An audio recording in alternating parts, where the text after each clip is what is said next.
Happy Monday, villains. How good did it feel waking up this morning with that victory behind our belt yesterday? Aston Villa 1, Man City 0, and we're becoming very, very used to seeing Aston Villa beat Man City on home turf. That's 3 years in a row now. Unai Emery has got the better of Pep Guardiola. We won't talk about the Etihad record, that's a story for another time, but the record at Villa Park now against such a strong side, such a brilliant team Man City have been over the years, to beat them 3 years in a row is a fantastic achievement, and I do think Villa thoroughly deserved their victory yesterday. We'll get on to the talking points of today. Erling Haaland, we've got to shout you out straight away. 22 goals in 12 games, scored 12 games in a row. Come to Villa Park, face Ezri Konsa. I said it yesterday, I said he weren't going to score, and he didn't, over the moon. But fair play to him, he's a good sport. I saw his tweet or whatever, and he was like, he was quite respectful to Villa, said what a good side we are and how difficult Villa Park is to come to. So fair play to him. I mean, I'd love to have him up front for us. I think we might have had a couple of more goals yesterday if that was the case. But yeah, fantastic victory, over the moon with it. Villa flying up the table now to 8th in the league, and I think we're only just going to kick on from there. To think we didn't even score a goal in our first 4 games. We've given everyone a head start. And now look, I mean, up to 8th, level on points with Liverpool now. Absolutely incredible. And they're coming up next week, just in time for Bonfire Night. Arnie Slot, those fireworks, we're coming for you. They've lost 4 in a row. We've won 4 in a row. You know what that means? We're probably going to lose, aren't we? But no, I'm staying positive. This isn't classic Villa. This is Unai Emery's Aston Villa, and anything is possible. So I do think we can go and get a result at Anfield next week. But we won't talk about that yet. We'll talk about yesterday's fantastic victory against Man City. So let's go through the talking points and everything that come with it. So yes, I thought Man City started off quite quickly, really. They come out, flying out the blocks. I thought, wow, this could be a long afternoon. Not in terms of, well, we're gonna get hammered. I thought they look quite sharp, better than the previous couple of years, where I feel like we really dominated them. Last year they were struggling, weren't they? Around the Christmas time, when they came to play us, we beat them quite comfortably. And the year before, obviously the season we got Champions League football, we absolutely blew them away, and that probably still stands as the best I've ever seen Aston Villa play that night, against a side that just won the treble.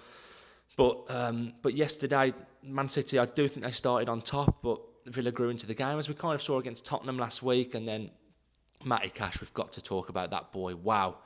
Golf swing. We're becoming quite accustomed to seeing that celebration all of a sudden, aren't we? And it was a fantastic strike from him from the corner.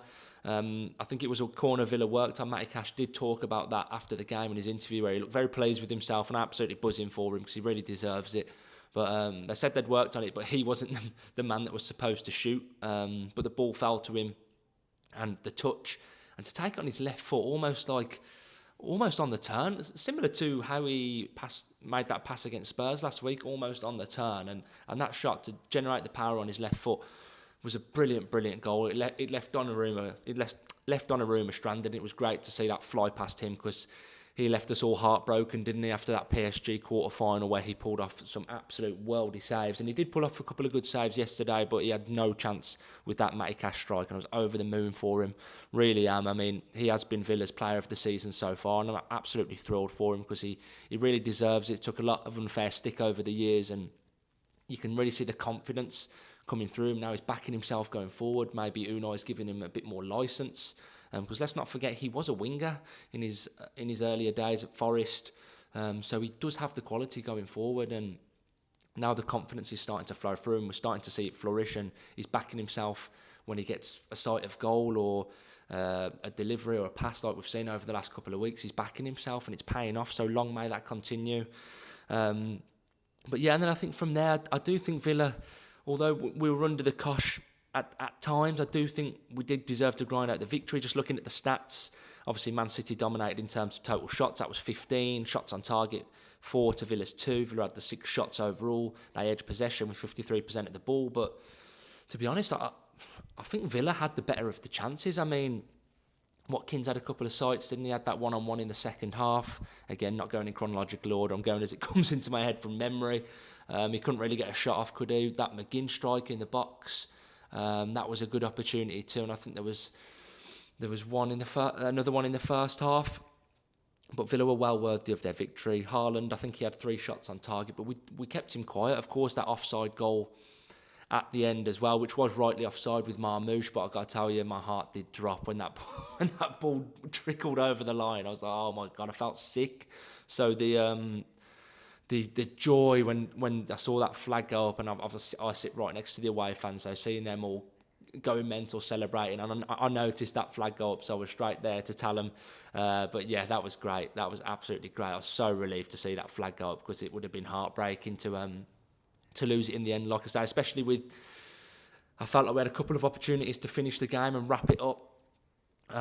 Sancho had that chance as well. Sancho, obviously, quickly talking about him, he came on and went back off again. I've seen a few kind of media headlines. It suits the Man United narrative, or the Jadon Sancho's flopping at Villa.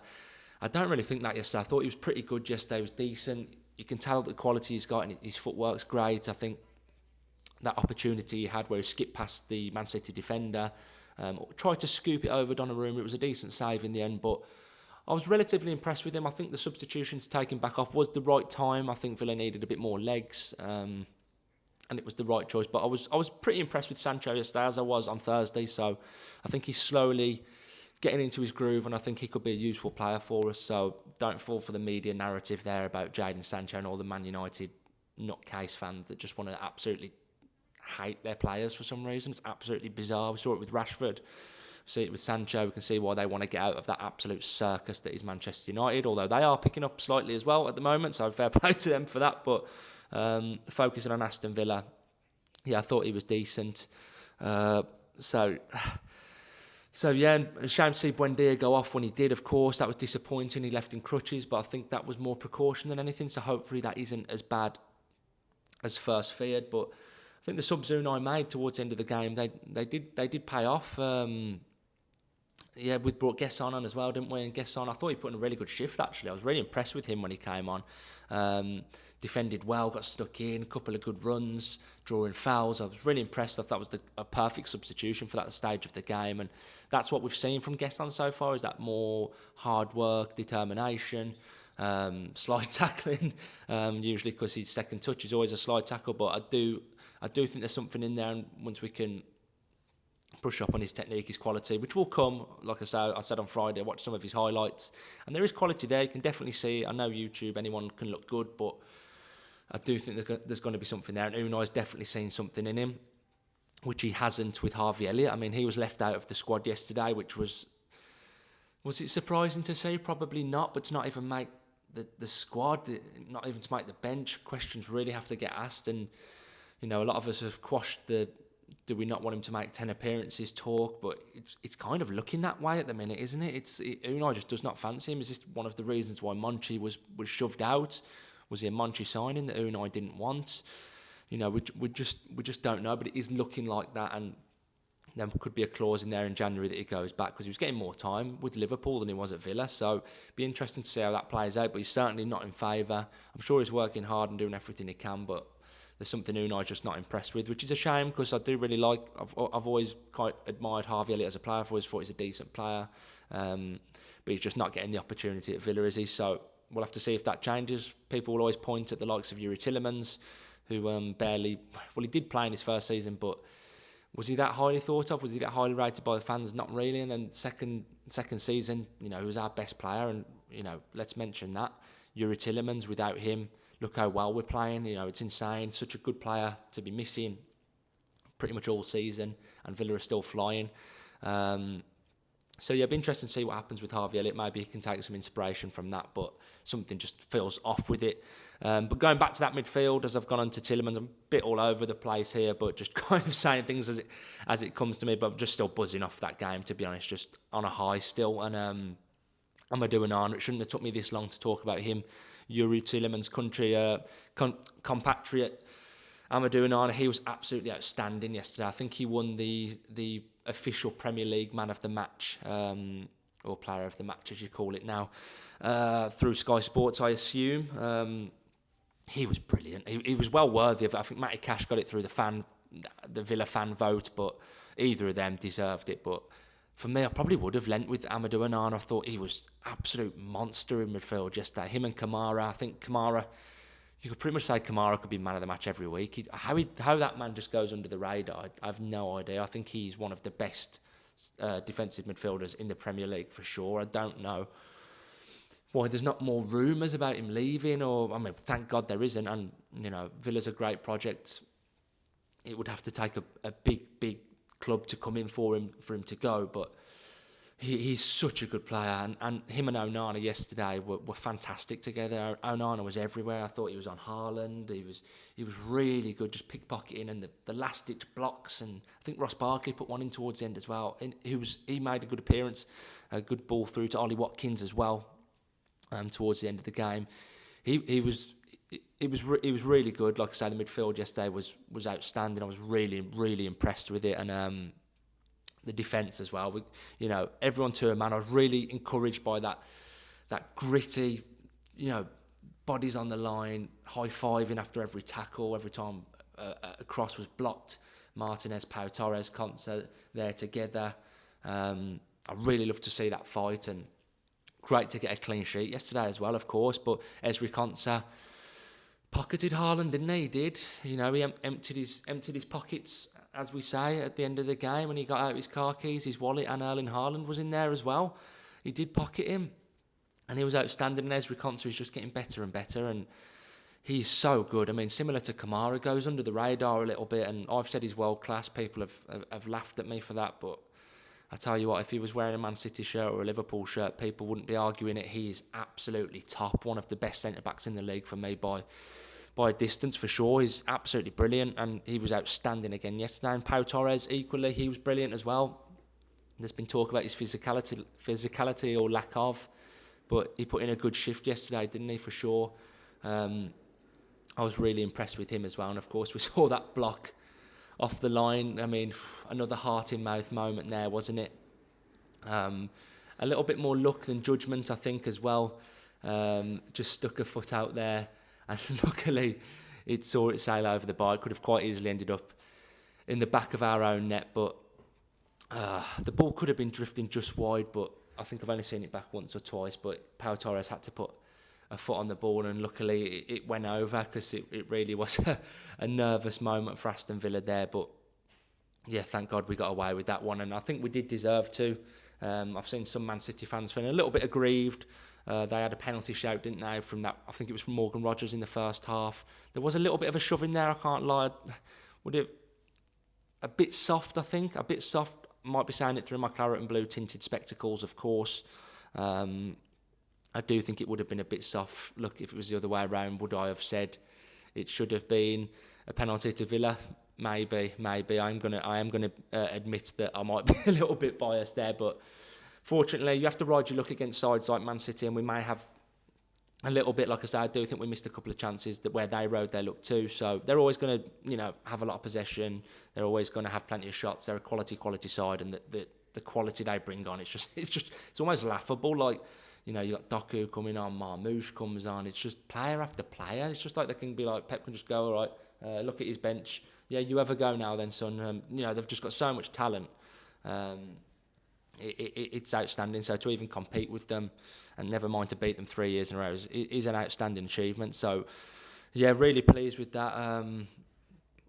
Where was I going with that? I was about to mention... Oh, that was it, the Man City incidents. Sorry, I keep going off. I'm just too buzzing about yesterday's result. But, yeah, there was also the corner that led to the goal. It looked like there could have been a foul on... I think it was Matheus Nunes. Look, Man City fans, you can't be ones to moan about getting corners you shouldn't get. You won the League Cup against us a few years ago for getting a corner you shouldn't have got. So you're going to have to hold that one back, unfortunately. It's a little bit of karma for you. But was it a foul for me? To be honest, no. The ball had gone. He'd kicked it out, and there was a little bit of contact. Dean had gone to swing to try and put the ball in. For me, that wasn't a foul. Okay, I understand the argument, but for me, bias or not, I don't think that was a foul. I really don't. So Villa deservedly took the lead from me, but yeah, I do think it was a thoroughly, deserved victory yesterday for Villa, and I was, like I say, absolutely over the moon with it, and the league table is looking a much better thing to look at now, isn't it? We're coming up to that 10-game mark where you can start to look at the table. It does start to take shape. I mean, there's a few outliers in there, isn't there? Like Bournemouth in second, which is immense. Fair play to them, flying at the minute. Sunderland in fourth. They've had an incredible start to the season. Tottenham in third, to me, just still feels wild because I just don't. Anytime I watch Tottenham, I mean, they got a great 3-0 victory yesterday, but anytime I watch them, I just they don't look great on the eye. And a lot of Spurs fans have been very critical of them as well. And considering they're third, it's a bit mad, really. So trying to puzzle that one together, but they're up there as well. But if you look at the points tallies, like Bournemouth there in second on 18, we're on 15 now. We're only 3 points off second place. Arsenal are looking like the runaway leaders at the minute with 22 on the board. It certainly looks like it's their year to go and grasp that league title. But, suddenly anything's possible for Villa again. The first few games, we're almost looking at Europe like those top 7 spaces are going to look very difficult. They're looking a long, long way away at the minute, but Villa have just clawed back those points, haven't they? Like winning against Spurs last week, winning against Man City, making it 4 on the spin in the Prem. They're 2 games you probably wouldn't have just expected maximum points from, but we've got them and we've really clawed our way back up that league title and sorry, I shouldn't say league title. I'm not getting that ahead of myself, but clawed our way up the league, and we're kind of back to where we should be, really. We probably will still feel a little bit short because we'll still look at those games that we could have got something against Brentford or on another day, but it wasn't to be. But wow, Villa have really kick-started their campaign, and like I say, anything feels possible now. Europa League is there as well, but it's a possibility we can make that top 5 through the league as well. Especially looking at that league table, we've took over Chelsea there. Newcastle haven't had a brilliant start, but it is still so tight. Newcastle are still only 3 points behind us. It is all so tight, so expect a lot of change through there. And just looking at Liverpool above us, like I say, to go 4 games without winning. Was it 5 without winning? And obviously it took us till our 5th game to score a goal, and Liverpool were absolutely flying off the blocks, weren't they? And now we're level on points. They've lost 4, we've won 4. That's all set up to be an absolute stormer of a game at Anfield next Saturday night at 8 o'clock, and I can't wait for it. I'm still expecting a tough game, and I'd snap your hand off for a point now, but this Villa team looks capable of anything again at the minute, and I'm really pleased with yesterday's performance. Obviously, we had the setback against Go Ahead Eagles on Thursday, which was a bit of an anomaly for me. I don't think it was a game you could look at too heavily. Villa chopped and changed a lot. Didn't really take it too serious. Could have been 3 or 4 up by half time. The game just crept away from us, and fair play to Go Ahead for winning that game. But like I said, that was the anomaly for me. Yesterday was what I expect to see from Aston Villa, and we look back to it now, and I'm just thrilled with it, to be honest. And yeah, like I say, coming out of two tough games, just looking at the fixtures coming up, we've overcome 2 tough games there in Spurs and Man City and come out with maximum points. So it's Liverpool, and then obviously Tel Aviv in the Europa League, and then it's Bournemouth at home. And although Bournemouth are flying, it's still a game at Villa Park I'd fancy. They snatched a point against us late on last year, but it's a game I still fancy us at home, and then Leeds to come after that away. So the fixtures again look a bit more favourable after that. Wolves coming up as well with young boys in there. So yeah, Villa will enter a decent run of fixtures after Liverpool, but I did say a few weeks ago Villa might save their best for the best, and it's a lot we might be doing that again at Villa Park. I fancy absolutely anyone. I say this all the time. We've beat Bayern, we've beat PSG, we've beat Man City numerous times. We can take on absolutely anyone at Villa Park, so we don't fear anybody. And I think everyone coming to Villa Park knows they're going to be in for one hell of a game, and probably more times than not will always be happy to take a point. Man City know that better than anyone. I think Pep Guardiola said it as well. He was quite respectful as well in his interview. Sometimes we see him throw his toys out of pram when a team gets the better of him, but yesterday he didn't. He was very respectful of Villa, so that's always nice to see a manager of his standard to be complimentary of Villa as well. But yeah, I think that's pretty much everything. I'll probably wrap this up and think of something else I should have spoken about, but yeah, I was just over the moon with that performance yesterday, guys. Really, really pleased, and yeah, what a great time it is to be a Villa fan again. Like I say, after the start of the season, almost can't believe the turnaround. This is what we expect from Villa. This is the Aston Villa we know, the Unai Emery team that we know. It wasn't the team of the first 4 games that was in a little bit of disarray, but we're more than back now, and the turnaround has been absolutely immense, and that's why the full backing will always go into Unai Emery. He's such a genius of a manager, and he got it spot on again yesterday. So we'll leave it there, guys. Like I say, always drop your thoughts in the comments. Let me know what you thought of yesterday's action, and of course we'll do another one of these Friday and talk about the trip to Anfield. So yeah, let me know, guys, and of course we'll end it as always with a big up the Villa.